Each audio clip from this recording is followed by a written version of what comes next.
It's time for the final race of the year. I'm looking down, Robinson going out, so all the champions, that's what's great to see, all the champions trying to go for the win. Bishop and Robinson start on row number 1. Cameron Pratt-Thompson and Lewis Bird start on row number 2. Row 3, Hassi Messaoud and Henry Jocelyn. Jack Hobson and Tommy Harfield start from row number 4. Row 5 is Wesley Swade and Taylor Orridge, with Ethan Spanswick and Isaac Phelps on row 6. Row 7, Charlie Morrison Jones and Brandon Truman. Row 8, Fred Green and Thomas Behrman. Rounding out the 18 kart field, an all-Scottish 9th row with Jack Cunningham joined by Ashton Wiggins. So, we've just seen Caden McQueen complete the weekend double in Senior X30.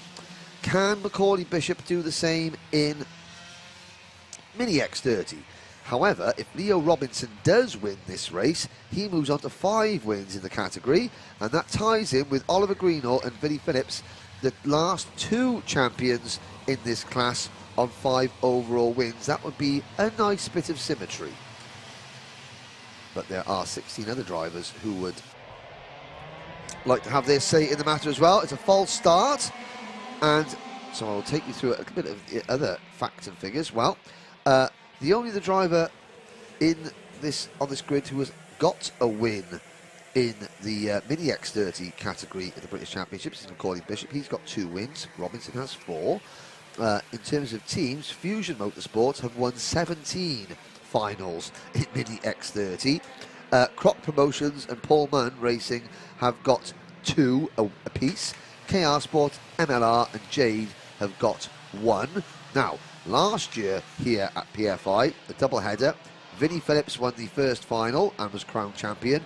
Ethan Simmons for Mark Litchfield Racing won the second final. In 2019, Alfie Rigby and Daniel Bolton were the 2 winners in Mini X30. So, the season so far, Robinson won at Shellington and at Kimbolton.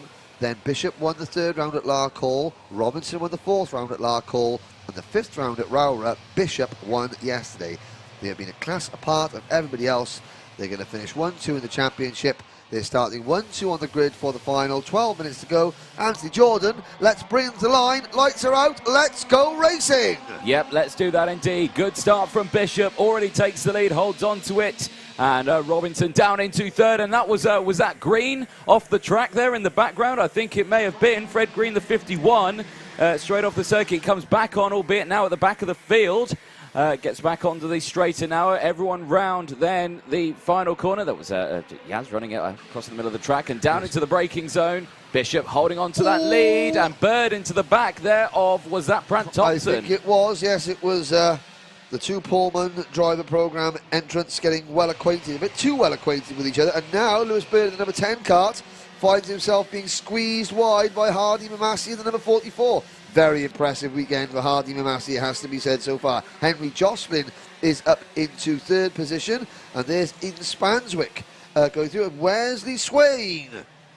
Yep, nice. And, ladies and gentlemen, it is, well, as they got very, very close there to making some contact in Wes Swain and Pratt-Thompson, and Cameron Pratt-Thompson was thinking, never the Swain shall I meet. Yeah. I hope. You do say that a lot, don't you? Well, there's... Only in this class, though. Only in this class, because of Wesley Swain. Exactly. Exactly. We'll let you off then. Well, exactly. There we go. There you go. 10.5 minutes plus 1 lap. Bishop leads. Yep, and comfortably as well. Jocelyn 2nd, Robinson in 3rd, Pratt-Thompson, Messaoud and Lewis Bird are 4th, 5th and 6th. Then it's Orange 7th, Hobson 8th, Spanswick 9th, Swain 10th, Behrman, Morrison Jones, Phelps, Truman, Harfield, Cunningham, Green and Wiggins. The rest of the running order, all 18 starters still in the race. We're on lap number 2. And Macaulay Bishop's lead stands at half a second over Henry Jocelyn. It was 3/4 of a second, but now that gap is being eroded. It is indeed. Like the ice caps, that gap is beginning to melt away. There we go. So, Bishop leading from Jocelyn. Jocelyn, who won a race yesterday. You know, he's looking fast, he's looking comfortable, he likes PFI, he likes racing here, and he's showing good pace especially in this final, because he is latched onto the back of Bishop now, who is, again, just having a nice comfortable race, wants to take some silverware, extra trophy. Everyone likes it as they go through, but here comes Jocelyn down the inside. Ooh. Robinson tries to follow as well, side by side. Ooh, yeah. And Robinson certainly, well, he said he wanted to have a relaxing day here, but he certainly isn't, because he is battling fiercely with Bishop. Yep, so Jocelyn leads. Here comes Bishop back at Robinson. Oh, Robinson defends. This is 9 minutes to go. And they're already, well, if they keep defending and battling over second, Henry Jocelyn's going to win this race by half an hour. Well, yes, yeah, exactly that, because we've got 9 minutes to go. The race has only just started. You've got to just slot into space, lads. Slot into space, close that gap, and just make sure that everyone stays in one big, lovely pack. Well, indeed. Let's have a little look at the championship standings, because even though the first two places are decided, there's been some changes behind them. And you can see Henry Jocelyn, his leading, has now moved in front of Jack Hobson for 4th in the points table. Eden Spanzer was dropped back a little bit to 8th from, well, I can't remember where he was before, but he was, there's Taylor Orange setting a fast lap of the race. And the lead group all getting crossed up there. And that's Hardy Mamassy off the track. And you know, no, Hardy, you've got to slow down, you've missed half the track. You've got to wait, or you'll risk getting excluded. He's not stopping. Let's have a little look. Now there was a Paul Munkart directly behind him. Well, I don't think Hardy Mamassy did that on his own. He was getting a little bit squirrely under braking, but there was other karts getting squirrely under braking behind. There we go. So there's Mamassy allowing the field to pass. Obviously, we'll see what happens, because of course you've got to look back to Mansell Raceway with Noah Wolf with that one as well, because when he misses the last chicane, he was actually, I think, disqualified from the race, even though despite the fact that he still gave the positions up. Yeah, but the argument is you should rejoin the track the same place that you exited the track. Yeah. Yeah, that fastest lap from Hardy Mamassy was not. Yeah, that was on the 900-metre version of the PFI circuit. But here's the argument. You're supposed to, if you come off the track, you're supposed to rejoin the same place. Yeah. Hardy Mamassy's argument, and potentially in his mind it'll be very, very valid, is that I don't want to turn around and face oncoming traffic to come back onto the track. Yeah, because he stopped crashing in the next part of the circuit. Yeah. So now, do I turn around on the circuit and go to drive the wrong way up the circuit into oncoming traffic to rejoin in the place to the left of the track? Yeah. It's a tough one. It is a tough one, and at the moment it is under investigation by the stewards. And we have a yellow flag out on the banking for the number 55 MLC Motorsport kart of Brandon Truman, which has cried enough, and Brandon is out of the race. Support coming in for Jack Hobson online. Hobson, the number 6 kart. Oh, he's getting sideways under braking for that first hairpin. Loses the position to Wesley Swain. Here's the top 3. It's Jocelyn leading Robinson and Bishop. Then a gap to Orange in 4th. Swain is up to 5th now with Hobson, Pratt Thompson, Mamassy, Spanswick, Bird, your top 10. Yeah, eyes on this top 3 though at the moment, of course, because Jocelyn still leads, like we say, from Robinson and Bishop, absolutely line astern. They have not let Jocelyn break away. They had stopped battling, and now they are 1-2-3 group just there in the background. Taylor Orange as well, closing in and wants to join this battle once again. Slotting in, Robinson winning a warning flag to Mamassy, and that is all she wrote. As Robinson leads side by side for second between Jocelyn and Bishop. Then a gap back to Orange, all his own in 4th. A 2-kart battle for 5th between Hobson and Swain.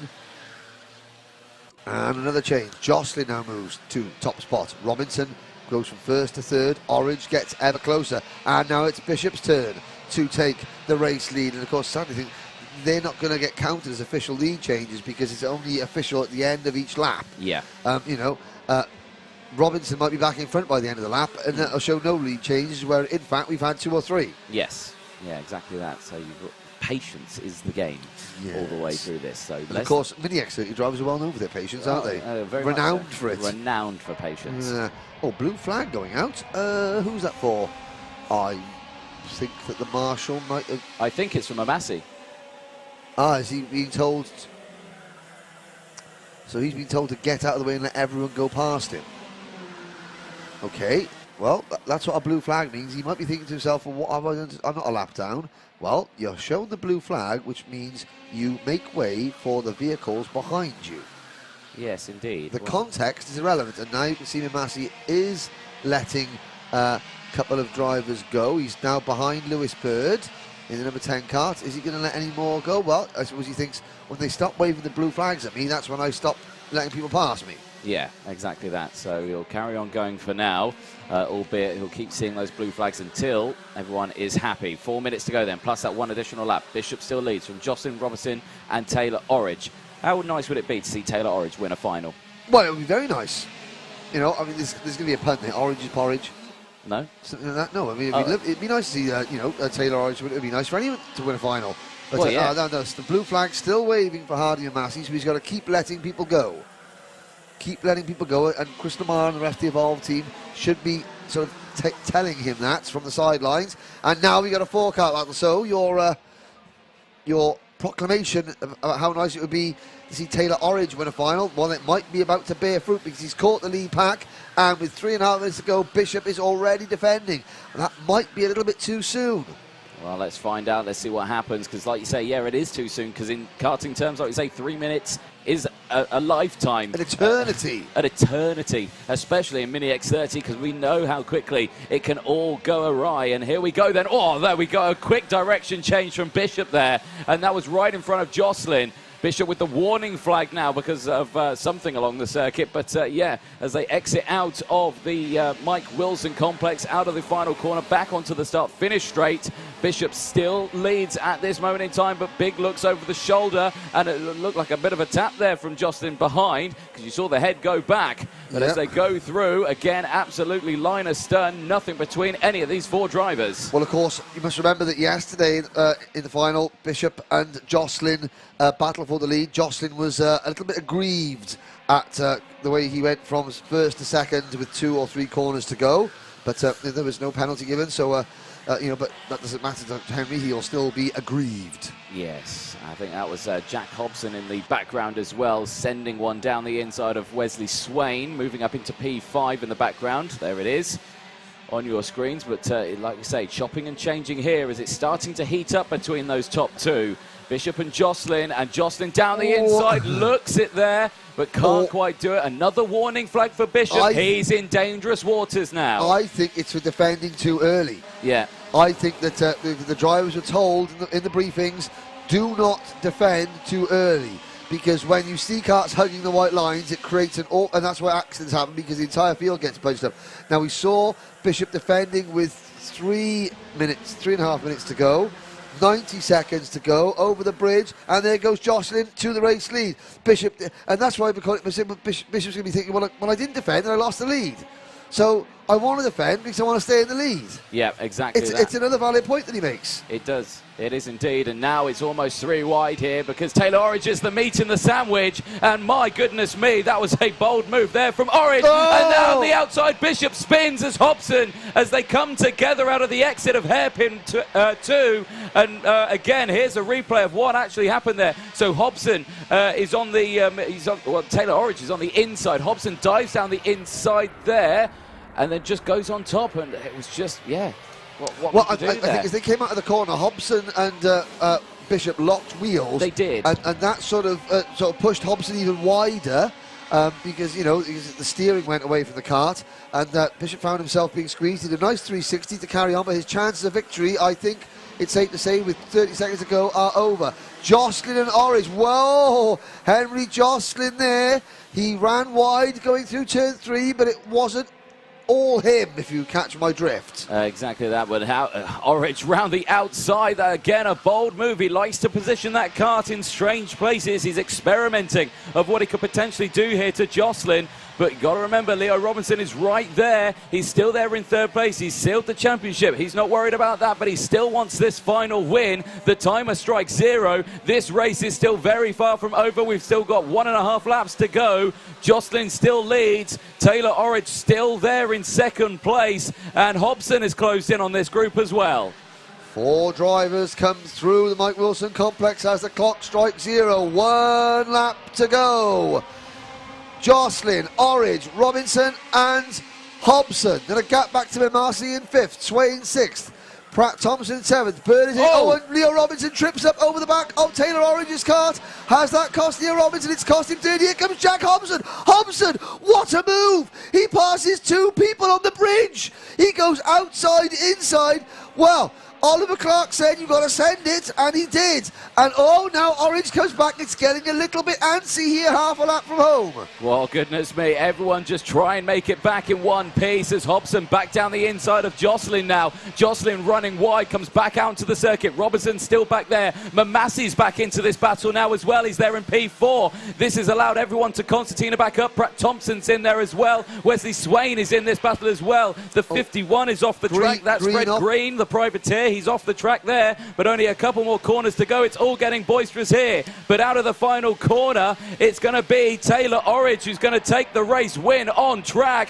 Hobson taking 2nd place from Jocelyn, but it cannot be overshadowed by the fact that the number 2 plate is about to become the number 1. Leo Robinson wins the 2021 Vera Tools British Kart Championship for Mini X30.